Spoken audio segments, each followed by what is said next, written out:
Hello student, welcome to concept mining. Student कैसे हैं आप सब? I hope you all are good and healthy. Student आज हम NCERT class 9 mathematics chapter 2 polynomial का topic zeros of a polynomial देखेंगे। तो चलिए शुरू करते हैं। जीरोज ऑफ ए पॉलिनोमियल, ठीक है। तो जीरोज ऑफ ए पॉलिनोमियल को समझने के लिए एक एग्जांपल ले लेते हैं। P of X equal to 5x³ minus 2x² plus 3x-2, ठीक है। थोड़ा सा रिकैप कर लेते हैं। इसमें किस टर्म में x की पावर हाईएस्ट है? तो इस टर्म में हमारी x की पावर हाईएस्ट है और x की हाईएस्ट पावर क्या है? 3। तो ये क्या होगी? हमारी डिग्री ऑफ ए पॉलिनोमियल, ठीक है। इस पॉलिनोमियल में कितनी टर्म है? तो इस पॉलिनोमियल में हमारी 4 टर्म है, ठीक है। तो 4 हमारी टर्म्स हो गई, ठीक है। यदि इस पॉलिनोमियल फंक्शन में हम if we put x equal to 1 in p of x, ये हमारा पॉलिनोमियल फंक्शन है और x हमारा वेरिएबल है। अगर इस x वेरिएबल में हम x की वैल्यू 1 पुट कर दें तो हमारी इस पॉलिनोमियल की कुछ वैल्यू आ जाएगी। तो p ऑफ 1 के करस्पॉन्डेंस हमारी क्या वैल्यू आ रही है? 5। x की वैल्यू 1 पुट कर देते हैं, 1 का क्यूब माइनस 2 इंटू 1 का square plus 3 into 1 minus 2। Simplify कर लीजिए, क्या आ गया? 5 minus 2 plus 3 minus 2 equal to 4। तो हम क्या लिख सकते हैं? The value of p of x at x equal to 1 is 4, ठीक है। चलिए एक एग्जांपल और देखिए। q of y equals to 3y³ minus 4y plus root 11। If b put y equals to 2 in q of y, यानी कि हम variable y की वैल्यू क्या 2 पुट कर दें तो q of 2 हमारा निकल के आएगा 3 2q minus 4 into 2 plus root 11, और ये कितना हो गया? 24 माइनस 8 प्लस रूट 11, और ये क्या हो गया? 16 प्लस रूट 11। तो हम क्या लिख सकते हैं? The value of q of y at y equals to 2 is 16 plus root 11, ठीक है। तो बच्चों अभी तक हमने क्या किया कि कोई भी हमारा पॉलिनोमियल फंक्शन है, सपोज ये px हमारा पॉलिनोमियल फंक्शन है, ठीक है। अब इस पॉलिनोमियल में x जो है हमारा वो वेरिएबल है। अगर हम x की कोई कांस्टेंट वैल्यू रखते हैं तो उसके करस्पॉन्डिंग जो p ऑफ 1 है, जैसे कि हमने इसमें x की 1 वैल्यू रखी तो p ऑफ 1 निकला और p ऑफ 1 की हमारी कोई वैल्यू निकल आई, ठीक है। चलिए आगे देखते हैं। एक हमारा पॉलिनोमियल फंक्शन है p ऑफ x और क्या है? Polynomial x minus 1। यदि इसमें हम इफ बी पुट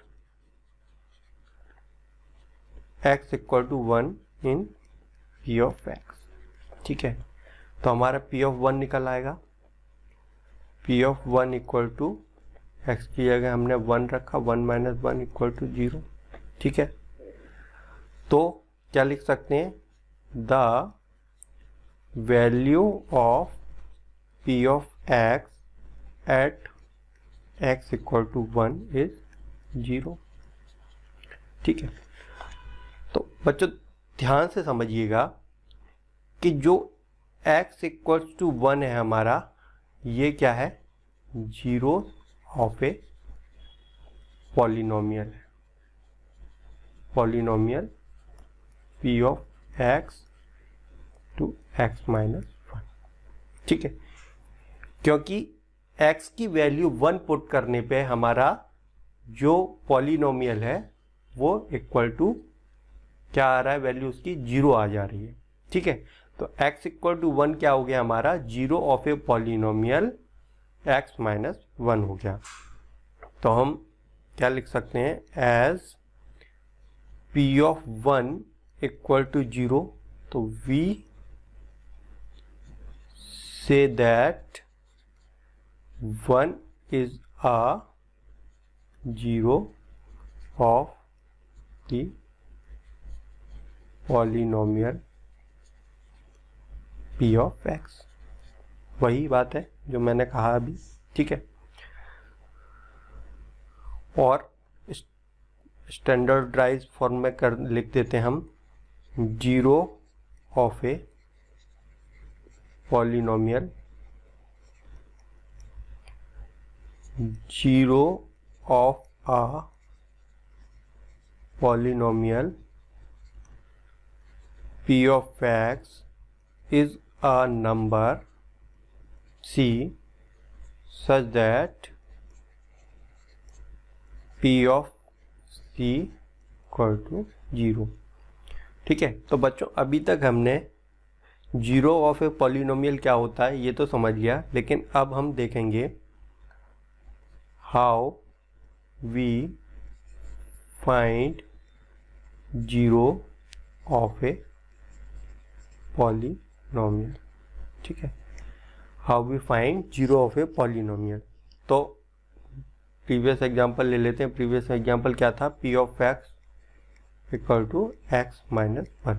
तो हम 0 ऑफ ए पॉलिनोमियल कैसे फाइंड करेंगे, जो हमारा x माइनस 1 है, इस x माइनस 1 को हम 0 से इक्वेट कर दिया, और तो ये हम इस तरीके से लिख सकते हैं x इक्वल टू 1। ठीक है, तो ये x इक्वल टू 1, जब हम x की वैल्यू 1 पुट करेंगे तो इस पॉलिनोमियल की वैल्यू हमारी 0 आ जाएगी। तो इस तरीके से हम क्या फाइंड कर सकते हैं, 0 ऑफ ए पॉलिनोमियल। ठीक है, अब पुट करके देख लेते हैं। तो p of 1 equal to 1 minus 1 equal to 0। ठीक है, तो क्या कह सकते हैं, at x equal to 1 is a 0 of a polynomial x minus 1। ठीक है, चलिए एक एग्जांपल और ले लेते हैं। Suppose p of x equal to दिया है हमारा 2x plus 1।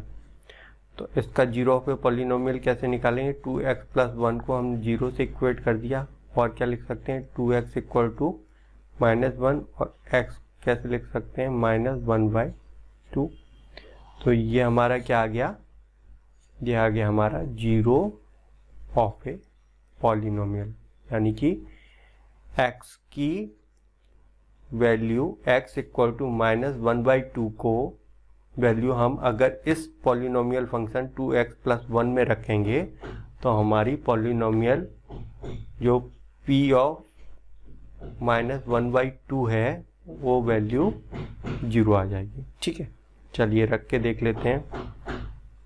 p of minus 1/2, तो 2 इंटू माइनस 1/2 प्लस 1, 2 से 2 कैंसिल हो गया, और ये क्या हो गया, माइनस 1 प्लस 1, तो equal to 0।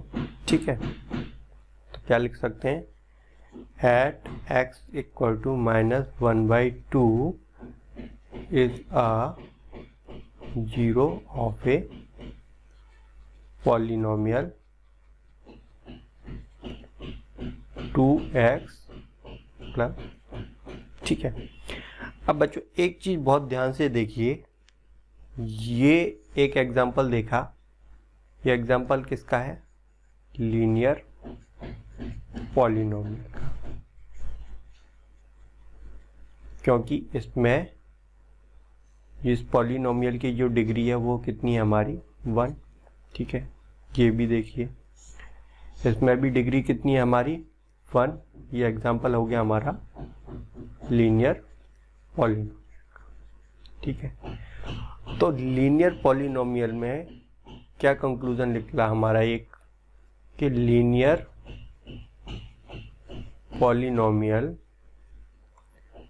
Has one and only one zero of polynomial.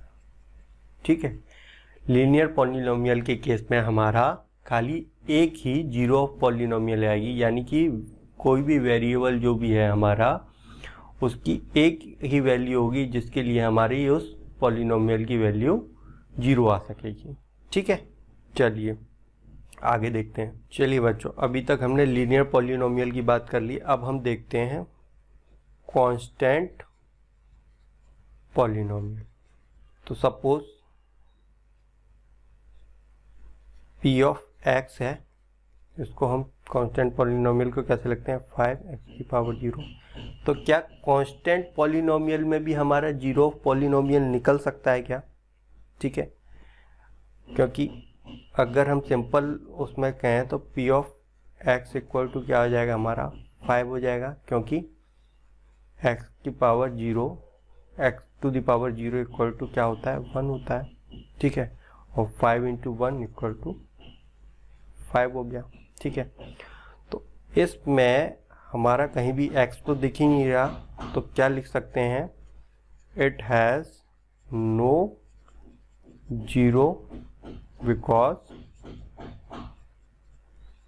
Replacing x by and number is 5x⁴ still gives us 5। ठीक है, क्योंकि 5x⁴ है तो x की वैल्यू कुछ भी हम रखें तो वो इक्वल टू 1 होगा और स्टिल गिव्स इज 5। ठीक है, तो क्या कंक्लूजन निकला a non zero constant polynomial has no zero. तो बच्चों अभी तक हमने जीरो ऑफ ए पॉलिनोमियल देख लिया, how to find zero of a polynomial देख लिया, लीनियर पॉलिनोमियल में हमने जीरो की बात कर ली और कांस्टेंट पॉलिनोमियल में जीरो की बात कर ली। अब एक इम्पोर्टेंट पॉइंट और देखिए, सपोज एक एग्जांपल ले लिया p of x equal to x² minus 2x। अब ये जो पॉलिनोमियल वो हमारा कैसा है क्वाड्रेटिक पॉलिनोमियल है, क्योंकि इसमें डिग्री कितनी है, इसमें डिग्री ऑफ ए पॉलिनोमियल 2 है। ठीक है, तो इसमें हम x equal to 2 and x equal to 0।